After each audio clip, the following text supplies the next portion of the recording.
প্রিয় বন্ধুরা, তোমাদের সকলকে স্বাগত জানাই আমাদের ইউটিউব চ্যানেল এসপি এডুকেশনাল হাবে।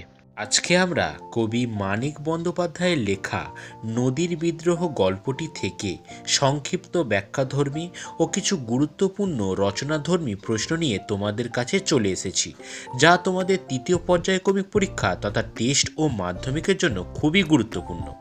এই গল্পটির উৎস হিসাবে বলা যেতে পারে 1939 খ্রিস্টাব্দে প্রকাশিত মানিক বন্দ্যোপাধ্যায়ের মোট 12টি গল্পের সংকলন গ্রন্থ সরীসৃপ থেকে আলোচ্য নদীর বিদ্রোহ গল্পটি সংগৃহীত। তোমাদের জানাই, ইতিমধ্যে মাধ্যমিকের জন্য অনেক সাবজেক্ট ভিত্তিক ও অধ্যায় ভিত্তিক অনেক গুরুত্বপূর্ণ প্রশ্নের ভিডিও আমরা আমাদের চ্যানেলে আপলোড করেছি, যা বিশেষ করে বিভিন্ন সেমিটিভ টেস্ট মাধ্যমিকের জন্য খুবই গুরুত্বপূর্ণ, যা আমাদের চ্যানেলে প্লে লিস্টে তোমরা পরপর পেয়ে যাবে। ভিডিওটি শুরু করার আগে তোমাদের কাছে একটু অনুরোধ, ভিডিওটিতে একটি লাইক করে দিও। আমাদের চ্যানেলে নতুন হয়ে থাকলে আমাদের ইউটিউব চ্যানেলটিকে সাবস্ক্রাইব করে নিও এবং আমাদের চ্যানেলটিকে ফলো করতে চাইলে পাশে থাকা বেল আইকনটি ক্লিক করে অল করে দাও।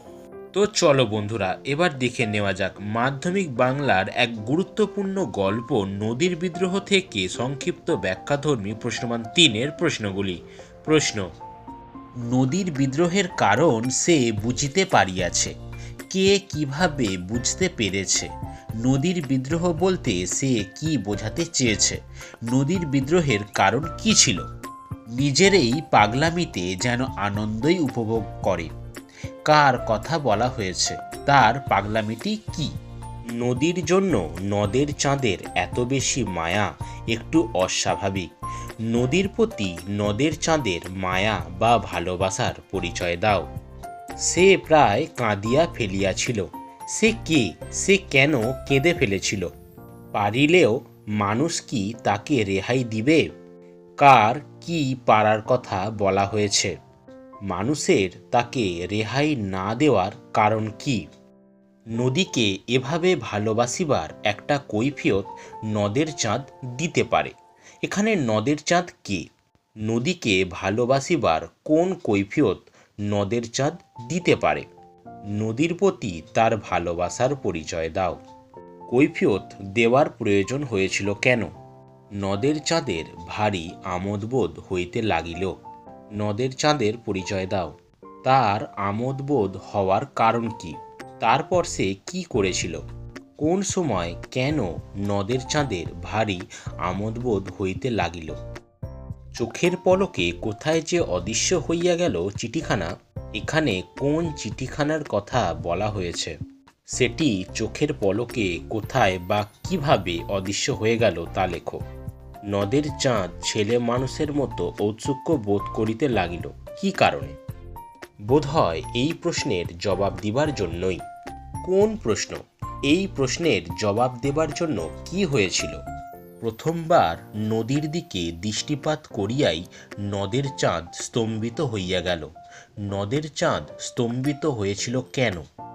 এই নদীর মতো এত বড় ছিল না। কোন নদীর কথা এখানে বলা হয়েছে? সেই নদীটির পরিচয় দাও। ট্রেনটিকে রওনা করাইয়া দিয়া। কোন ট্রেনটির কথা বলা হয়েছে? ট্রেনটিকে রওনা করানোর পর কি ঘটল? বড় ভয় করিতে লাগিল নদের চাঁদের।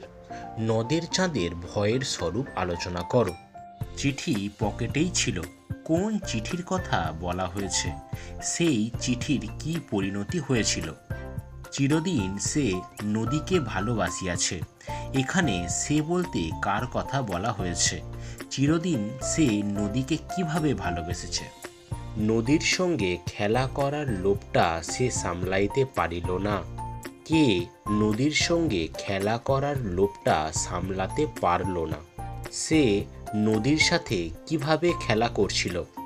নদের চাঁদ সব বোঝে, নিজেকে কেবল বুঝাইতে পারে না। নদের চাঁদ কে? সে কি বোঝে? নিজেকে বোঝাতে না পারার কারণ কি? নদীর জন্য এমনভাবে পাগল হওয়া কি তার সাজে? এখানে কার কথা বলা হয়েছে? কেন নদীর জন্য এমন পাগল হওয়া সাজে না? নদের চাঁদ গর্ব অনুভব করিয়াছে। কিসের জন্য নদের চাঁদের গর্ব অনুভব হয়েছে এবং কেন? তো বন্ধুরা, এই ছিল তোমাদের কবি মানিক বন্দ্যোপাধ্যায়ের লেখা নদীর বিদ্রোহ গল্পটি থেকে গুরুত্বপূর্ণ কিছু সংক্ষিপ্ত ব্যাখ্যাধর্মী প্রশ্নমান 3-এর প্রশ্নগুলি। এবার আমরা এই গল্পটি থেকে প্রশ্নমান 5-এর কিছু গুরুত্বপূর্ণ রচনাধর্মী প্রশ্নগুলি দেখে নেব। প্রশ্ন: নদীর বিদ্রোহ গল্প অবলম্বনে নদীর প্রতি নদের চাঁদের অকৃত্রিম ভালোবাসার পরিচয় দাও। নদীর বিদ্রোহ গল্পে নায়ক বা প্রধান চরিত্র কে? গল্পানুসারে তার চরিত্র আলোচনা করো। অথবা নদীর বিদ্রোহ গল্পে নদের চাঁদের চরিত্র আলোচনা করো। নিজের এই পাগলামিতে যেন আনন্দই উপভোগ করে। এখানে কার পাগলামির কথা বলা হয়েছে? নদীর বিদ্রোহ গল্পানুসারে তার পাগলামির পরিচয় দাও এবং কিভাবে পাগলামিতে আনন্দ উপভোগ করে তা লেখো। 30 বছর বয়সে নদীর জন্য নদের চাঁদের এত বেশি মায়া একটু অস্বাভাবিক। নদের চাঁদের নদীর প্রতি এত বেশি মায়া ও ভালোবাসার কারণ কি? গল্পানুসারে সেই ভালোবাসার পরিচয় দাও। নদীকে এভাবে ভালোবাসিবার একটা কৈফিয়ত নদের চাঁদ দিতে পারে। নদীকে ভালোবাসার কোন কোন কৈফিয়ত নদের চাঁদ দিতে পারে তা নদীর বিদ্রোহ গল্প অবলম্বনে লেখো। বড় ভয় করিতে লাগিল নদের চাঁদের। নদের চাঁদের ভয় পাওয়ার কারণ কি তা নদীর বিদ্রোহ গল্প অবলম্বনে লেখো। নদের চাঁদ নদীকে ভালোবাসার প্রতিদান কিভাবে পেয়েছিল তা আলোচনা করো। জলপ্রবাহকে আজ তার জীবন্ত মনে হইতেছিল। কার জলপ্রবাহকে জীবন্ত মনে হচ্ছিল? তার জলপ্রবাহকে জীবন্ত মনে হওয়ার কারণ কি তা নদীর বিদ্রোহ গল্প অবলম্বনে লেখো। নদীর বিদ্রোহ গল্পে যান্ত্রিক মানব সভ্যতার সঙ্গে প্রকৃতির যে দ্বন্দ্ব ফুটে উঠেছে তার বর্ণনা দাও। নদীর বিদ্রোহ গল্পের নামকরণের সার্থকতা আলোচনা করো। নদীর বিদ্রোহ গল্পে নদের চাঁদের মৃত্যুর মধ্য দিয়ে লেখক পাঠকের উদ্দেশ্যে যে বার্তা দিতে চেয়েছেন তা নিজের ভাষায় লেখো। নদীর বিদ্রোহ গল্পে নদের চাঁদের কেন ব্রিজটিকে অপ্রয়োজনীয় বলে মনে হয়েছিল? বন্ধুরা, এই ছিল তোমাদের 10ম শ্রেণীর বাংলার এক গুরুত্বপূর্ণ শেষ গল্প নদীর বিদ্রোহ থেকে বাছাই করা কিছু সংক্ষিপ্ত ব্যাখ্যাধর্মী ও কিছু রচনাধর্মী প্রশ্নগুলি, যার উত্তরগুলি তোমরা তোমাদের টেক্সট ও বিভিন্ন রেফারেন্স বইয়েতে পেয়ে যাবে। এবং এই মোস্টলি ভিভিআই প্রশ্নগুলি তোমাদের 3য় পর্যায়ক্রমিক পরীক্ষা তথা টেস্ট ও মাধ্যমিকের জন্য খুবই গুরুত্বপূর্ণ। তোমরা মন দিয়ে এই প্রশ্নের উত্তরগুলি তৈরি করতে থাকো। আশা করি তোমরা এই প্রশ্নগুলো দেখে গেলেই তোমরা বিভিন্ন সেমেটিভ, টেস্ট ও মাধ্যমিক পরীক্ষায় প্রশ্ন কমন পেতে বাধ্য। কেমন লাগলো ভিডিওটি জানাতে ভুলবে না। আমাদের চ্যানেলে নতুন হয়ে থাকলে প্লিজ তোমরা সাবস্ক্রাইব করে নিও। আমাদের পেজটি ফলো করতে চাইলে পাশে থাকা বেল আইকনটি ক্লিক করে অল করে নাও। লাইক করে দিও ভিডিওটি, শেয়ার করে দাও বন্ধুদের। আর কোনো কিছু জানার থাকলে কমেন্ট করো। এখনের মতন বাই, আবার দেখা হবে নতুন কোনো ভিডিওতে। ধন্যবাদ।